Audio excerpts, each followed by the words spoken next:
down and taking a listen to this album, and I've got to say that it feels like it's taken me on a real journey as the listener. So what was it like for you guys putting together this Greatest Hits Volume 2?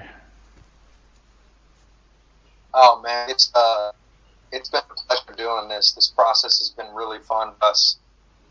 Taking a look back at the last 10 years and the evolution of the music, the places we've gone creatively, and just walking down memory lane, to be honest. And we're really happy with the way this has come out, and we've put a lot of care and detail into the packaging of this thing because we know it's a collector's piece. We've got some remixes on it as well, got some acoustic stuff on it as well, and so it's a really special piece. And I'm still just blown away at the fact that we can release Greatest Hits Volume 2. I'm like, what the fuck? Yeah, it must. Some bands don't even get to the point where they get to release a Greatest Hits Volume 1. What does that feel for you guys that you've got so much great music out there that you've been able to do a Volume 2? That just must make you sit back and look at the past and think, wow. Yeah, it just, like again, I said, man, it's just humbling, to be honest. And, I look back even to the Greatest Hits Volume 1, and it didn't even feel right to put a Greatest Hits out at that point. I was just like, we're only 10 years into this thing, like, fucking Greatest Hits, what? But now that we're here, 20 plus years into this thing, it really feels right, and so we're celebrating this thing like a motherfucker. 20 years ago, if someone had said to you that Papa Roach would still be going in 2021 and be just as strong as ever, what would you have said to them? Like, yeah, man, that's fucking right. That's what we set out to do. Because I always had this, grand delusion that I was going to be a rock star as a kid. And once, I became a rock star, I had this grand delusion that we were going to have a career. And now we're here. And I feel like it's, almost like it's, sometimes, delusions of grandeur can run against you and fuck with your head, right? But then it also takes a certain amount of that to be able to do this thing, because it's just, there's so much work into it, and there's so much passion that we put into this thing. And when you find yourself in those spaces where you just feel like you can't go anywhere, it's like you dig back deep into that space that you were remembering, like, this is my fucking dream. And so it did come true. You mentioned that this was a dream that you had from when you were a child. What was it back then that made you realize that music was what you wanted to do? Was it the music that you were listening to? Was it the musicians that you were watching on TV? Was there a certain thing that made you realize that music was what you wanted for your life? At a very young age, I fucking love hair metal. His Motley Crue, and it just turned me on to music. And I remember just being in my garage, fucking, turning over trash cans, acting like they were setting them up on the workbench like I was on a drum riser, in the front yard, banging my head with a fucking baseball bat, acting like it was a guitar. And that was just those, right? When I look back, it's like those were the beginnings. And then, I fell in love with punk rock music as a teenager, and, metal music and alternative music, Beastie Boys, Nirvana, Social Distortion, and, Deftones was a big influence on me. And I remember being at Deftones shows and going, I remember being in the mosh pit and looking up at Chino and was on stage and going, this is what I want to do. This is my calling. And I remember I was playing football, and I quit the football team, and my coaches and my friends were like, why are you quitting? And I'm like, because I'm starting a band. Me and Dave, we're starting a band. And they're like, fucking good luck with that. And I'm like, you ain't got no idea. It's my calling. This is what we're going to do. And everybody thought I was crazy. And, look at us now. Yeah, definitely. And when did you realize that you were such a strong songwriter? Because one of the things that really hit me going back and listening to these tracks was your amazing lyrics, lyrics that inspire, but also lyrics that talk to people that are in dark places as well. When did you realize that you had that power as a songwriter? I'm still trying to figure out if I got it. Saying, I guess it's just a process of self-discovery and, learning how to, tell stories through these songs. So one of my earliest inspirations lyrically was a guy, Mike Ness, singer for Social Distortion. He just had this way of being able to paint this picture and tell this story, and just take me to this place, and had this way of like emoting a story. And I really studied a lot of what he was doing, and was highly, very inspired by his storytelling. And then back deeper, then it goes back to Johnny Cash. That was one of his big inspirations.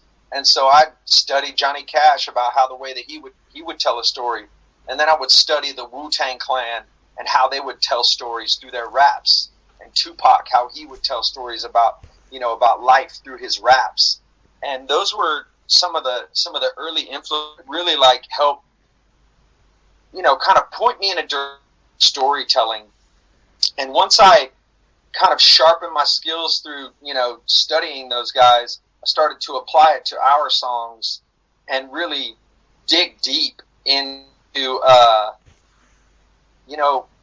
what was going on in my life. And that's when we were writing Infest. And that's when some really honest songs came through. And it took me a long time, to sharpen my craft, because we had 7 years of being a band before we got a record deal, and really needed those 7 years as an independent band to discover who we were, because we were definitely not ready for this thing. Yeah. Tracks like Help, those lyrics feel so specific that they almost feel like you're talking to the person that's listening to the track. Have you had many people over the years contact you and say, hey, this song feels like it's about the shit that I'm going through at the moment? And how do you react to those people when things like that happen?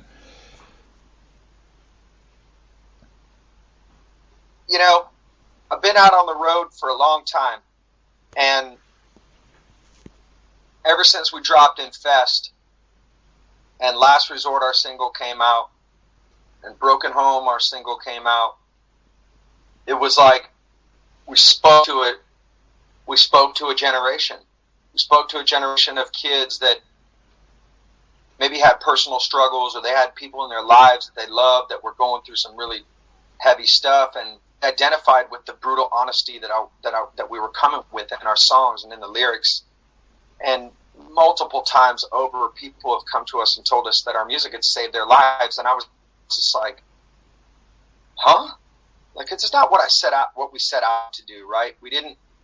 That wasn't it. It was like, this music was it was a way for me to just express what was going on inside myself and kind of blow off some steam and come to terms with things. And it's like a healthy way to get through some shit.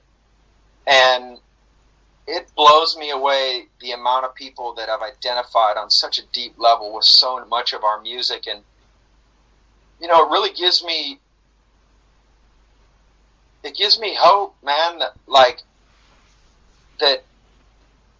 I don't know, it's like I've always been searching for my, quote, purpose in life, right?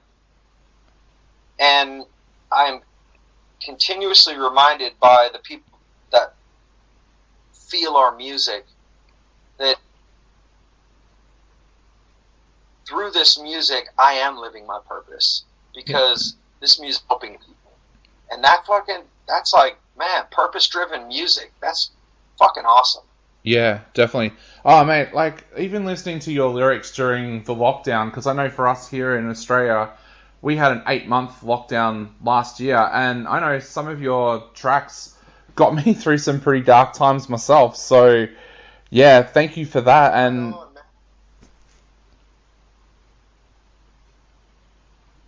That's awesome. Yeah. And I wanted to say, too, one of the things I loved about this album was that you haven't just gone back and just put together the greatest hits all together. You've gone and found remixes, acoustic versions. What was it like going through that back catalogue and finding all of those different versions of the tracks? But also, what does it feel like for an artist when they sit down and listen to a remix of one of their own tracks? Well, you know, when we were going through and picking the cuts for this album, you know, our relationship with the fans has been a really important thing that we've nurtured and really paid close attention to over the years. And so we went and studied the analytics on the streaming platforms. We were like, what songs are people listening to? What are the songs that people are gravitating to? And, you know, there's the obvious ones that, you know, are the singles, but then the deeper cuts like Broken Is Me, right? Yep. That are fans just, they voted. And that's what I think is cool. You know, we can allow the fans to essentially kind of dictate what is on the greatest hits, because we know this is a collector's piece, and we know that this is a celebration of that music.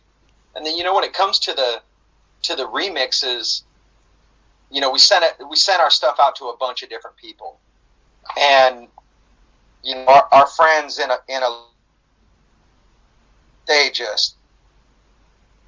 they killed it. You know what I mean? Yeah. They really did.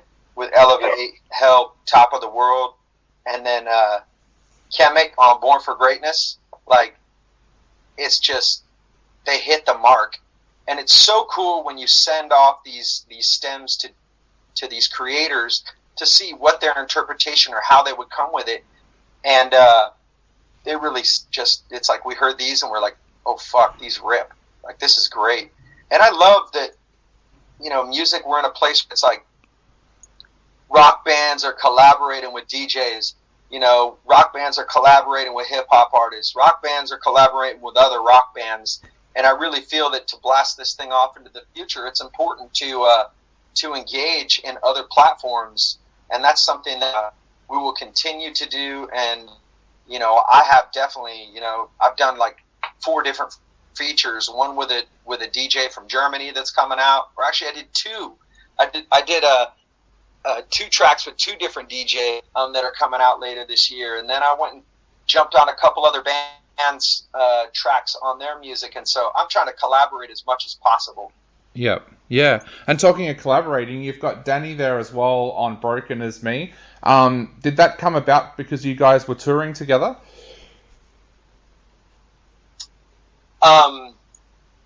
So we did a tour together with Shinedown, Papa Roach, and Asking Alexandria, and we just gravitated towards each other, man. We had such a good time hanging out on that tour. We spent a lot of time together, us and the Asking Alexandria guys, and Danny Warsnop's just one of those guys. He's a real one. He's a real rock star. And I wanted, you know, when we were coming down to, you know, pick somebody to come feature on Broken As Me, we just kept throwing out the name Danny Warsnop, because I just felt like, dude, this guy fucking rips, man. He's a real rock star, and he brings an energy to the table that's just fucking fire. He's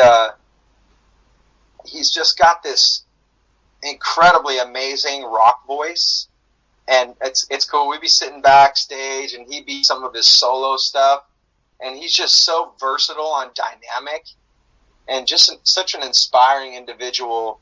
And so I'm definitely blessed and grateful to have, you know, a personality and a voice like Danny Warsnop's on this track, Broken As Me. Well, mate, it's an absolutely fantastic track. I know we're running out of time very, very quickly. I could chat to you all day, but we are running out of time. So before I go, is there anything you'd like to say to your Aussie fans out there before they get the opportunity to go out and grab the Greatest Hits Volume 2?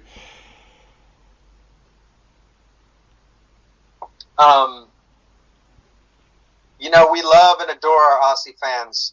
We haven't been down there enough touring, and we just came back a couple years ago for our first time in so many years, and we had such a fucking great time that we've been chomping at the bit to get back down there and rip shows. You guys are great people, fucking great energy. And, you know, I just can't wait to connect up again with you guys and just throw down. Because we see, you know, we feel the love, especially on social media. We see you guys, we hear you guys, and it's like, fuck, we got to get down there and just, let's mix it up again, man. I'm just praying that we can get out there and, you know, play rock and roll shows ASAP. Definitely, mate. Well, thank you again for chatting to us today. We cannot wait to see you in Australia, but thank you so much for taking the time to chat to us today, and stay safe, and hopefully we see you soon. Hey, Dave, and I appreciate you, man. And you know that bit you were talking about, you know, how our music had been